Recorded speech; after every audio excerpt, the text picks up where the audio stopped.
6 waktu Indonesia Tengah. Inilah Radio Republik Indonesia Bau-Bau dengan Warta Kepton, berita seputar Kepulauan Buton. Dimana pada lokasi pada hari ini kita akan sebarkan sekitar 432, 216 untuk kotak suara pilgub. Perlu kami sampaikan kalau untuk TPS Lapas ini jumlahnya cuma satu ya, cuma satu TPS.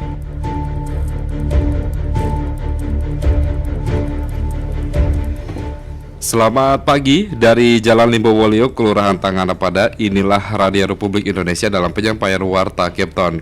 Kami sampaikan pokok-pokok berita utama. KPU Bau-Bau distribusikan logistik pilkada dari gedung KPU ke 43 kantor kelurahan dengan pengawalan ketat dari aparat keamanan.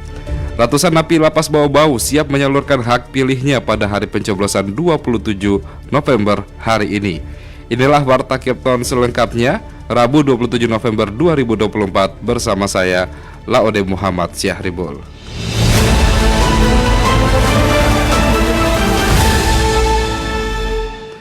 Kita ke berita yang pertama. KPU Bau-Bau distribusikan logistik pilkada dari gedung KPU ke 43 kantor kelurahan dengan pengawalan ketat dari aparat keamanan.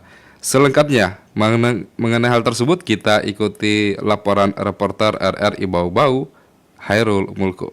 Di mana pada lokasi pada hari ini kita akan sebarkan sekitar 432, 216 untuk kotak suara pilgub. Komisi Pemilihan Umum KPU mulai melakukan pendistribusian logistik pilkada dari gudang ke kantor kelurahan atau Sekretariat Panitia Pemungutan Suara (PPS) pada Selasa pagi. Proses pengangkutan logistik berupa kotak suara, surat suara, dan kelengkapan administrasi lainnya dari gudang ke atas mobil truk disaksikan langsung penjabat Wali Kota Bau-Bau Muhammad Rasman Manafi, Forkopimda, dan diawasi langsung oleh Bawaslu serta di bawah pengawalan ketat oleh aparat keamanan TNI Polri. Ketua KPU Bau-Bau Laude Supardi mengatakan Kota Bau-Bau terdiri dari 43 kelurahan dan terdapat 216 TPS, satu diantaranya TPS khusus yakni di Lapas Bau-Bau. Laude Supardi menegaskan proses pendistribusian logistik dari Sekretariat PPS ke KPPS akan dilaksanakan pada Rabu 27 November pagi. Di mana pada lokasi pada hari ini kita akan sebarkan sekitar 432, 216 untuk kotak suara pilgub, 216 untuk kotak suara pilwali. Kemudian untuk biliknya pada hari ini kita juga karena 4 bilik, berarti 464 bilik kita akan serahkan. Mohon semua jajaran kepolisian untuk membantu kami di dalam pengawalan nanti. Kami akan antar nanti di kelurahan.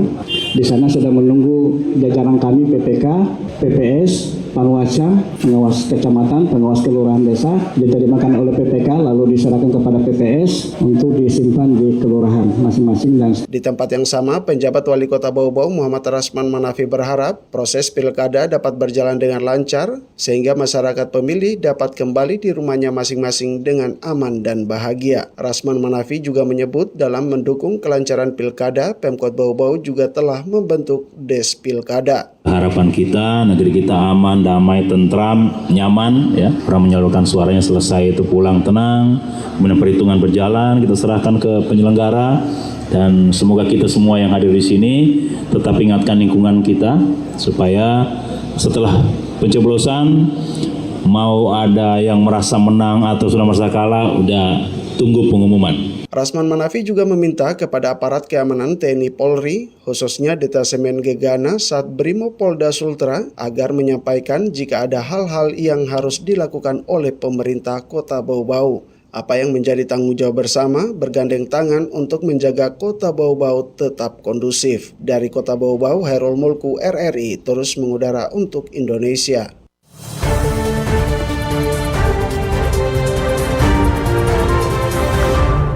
Kita ke berita lainnya.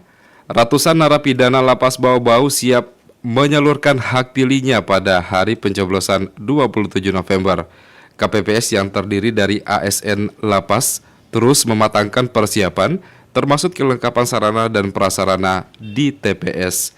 Mengenai hal tersebut kita ikuti laporan reporter Waode Nurliani. Sebagai salah satu lokasi tempat pemungutan suara atau TPS khusus di Kota Bau-Bau, Lembaga Pemasyarakatan Lapas Kelas 2A Bau-Bau mulai memantapkan segala persiapan pemilihan kepala daerah Pilkada 2024. Tercatat sejumlah 346 wajib pilih di Lapas Bau-Bau berhak menyalurkan hak suaranya pada hari pencoblosan Rabu 27 November. Sejumlah 287 merupakan daftar pemilih tetap atau DPT lama dan 59 lainnya masuk daftar pemilih tambahan atau DPTB. Kasibinadik Lapas Bau-Bau Muhammad Nur Aksa mengatakan, ratusan wajib pilih di Lapas Bau-Bau bukan warga Bau-Bau saja, namun warga berKTP dari berbagai wilayah di Kepulauan Buton. Jumlah tersebut belum mencakup seluruh penghuni Lapas Bau-Bau di angka 500 orang, sebab warga binaan lainnya masih berdomisili di luar provinsi, beberapa di antaranya masih berstatus remaja, serta tidak memiliki dokumen kartu keluarga. Perlu kami sampaikan kalau untuk TPS Lapas ini jumlahnya cuma satu TPS.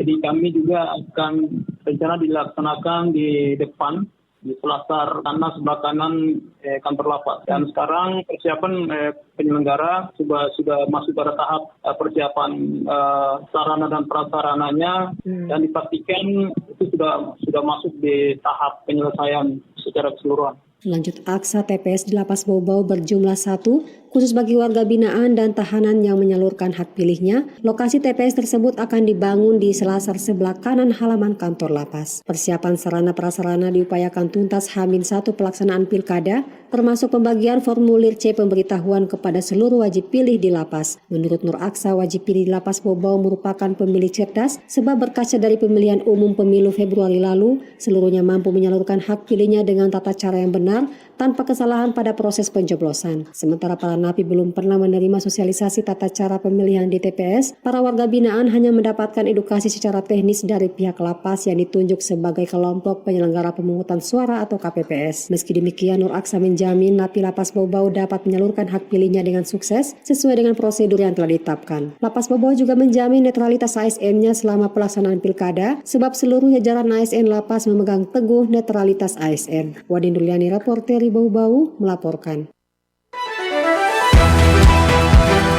Anda sedang mendengarkan Warta Kepton, berita seputar Kepulauan Buton. Kita ke berita lainnya, mempercepat penurunan prevalensi stunting hingga target nasional 14% pada akhir tahun 2024, Dinas Kesehatan Buton Tengah Buteng menggelar evaluasi intervensi spesifikasi stunting, spesifik stunting triwulan 3 tahun 2024 dengan melibatkan lintas sektor dan berlangsung di Aula Dinas Kesehatan Buton Tengah. Staf ahli Bupati Buton Tengah bidang ekonomi, pembangunan dan keuangan, Jamuri menyebutkan, menurut data Survei Kesehatan Nasional SKI 2023, prevalensi stunting Buton Tengah telah menurun dari 41,6% pada tahun 2022 menjadi 36,8% tahun 2023.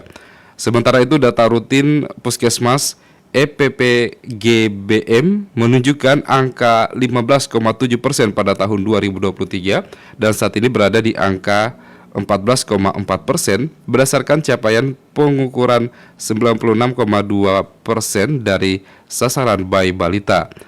Meskipun telah terjadi penurunan, angka ini masih membutuhkan kerja keras dan kolaborasi lintas sektor untuk mencapai target yang telah ditetapkan. Jamuri juga menekankan pentingnya peran intervensi sensitif yang mencakup 70% dari upaya pencegahan stunting.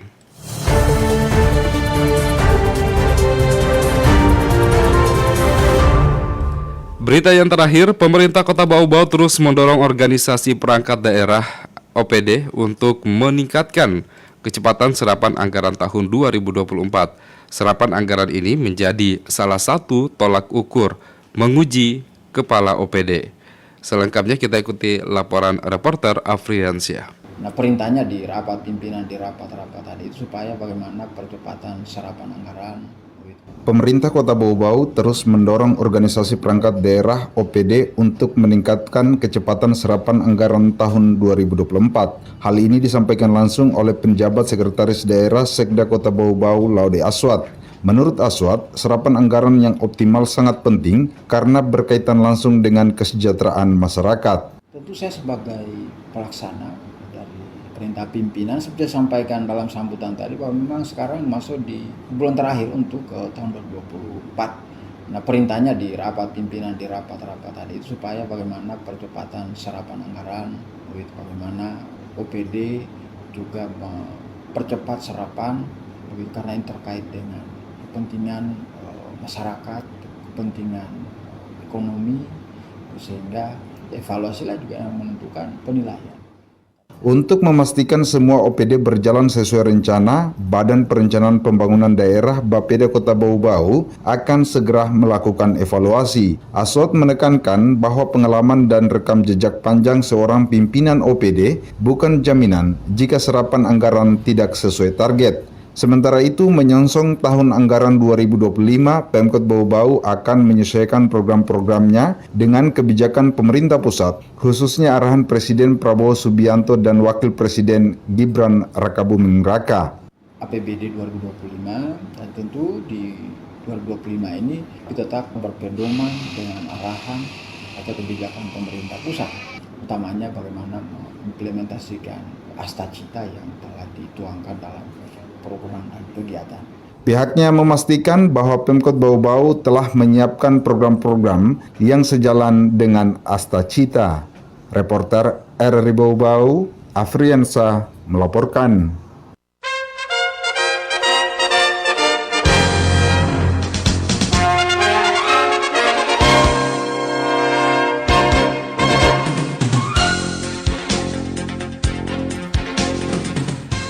Demikian penyampaian Warta Kepton pagi hari ini, dan sebelum berpisah, kami sampaikan kembali pokok-pokok berita utama.